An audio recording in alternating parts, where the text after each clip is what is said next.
At the end of the interview, when you have an opportunity to ask questions, there's a lot of great questions, and if you send me an email, I'd be happy to share those with you. But I think it's always important to talk about, ask the interviewer a little bit about their career path within the organization, how they got to where they are today. Another good question to ask is, how long was the previous person in this position, and why are they no longer there? Because if there's been 4 or 5 people in that job in the last year, there's been some turnover, and you might want to probe a little bit more for that.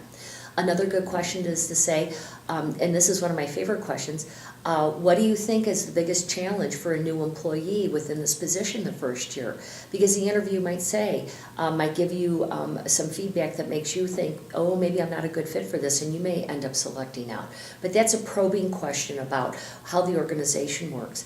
I always like to ask a question when I'm interviewing clients that we do placements for, what's your corporate culture like? Is everybody in here at 7:30? Does everybody stay here at 5:30? Again, once you decide whether or not this is a good fit for you, you want to make sure it's a good cultural fit for you as well. And those types of questions at the end of the interview can help you with that. Sometimes it's appropriate to say, what kinds of room for advancement is there, especially if it's an entry-level job. There's nothing wrong with asking that. So there's lots of different questions that you can ask. A great question is where do you think your industry is going? Where do you think your challenges are going to be in the next 5 years? What do you think the biggest recruitment challenge you're going to have in the next 4 to 5 years? Ask those long-term, thinking questions, because again, if you ask those types of questions, that sets you apart from everybody else, because a lot of people are not asking those questions.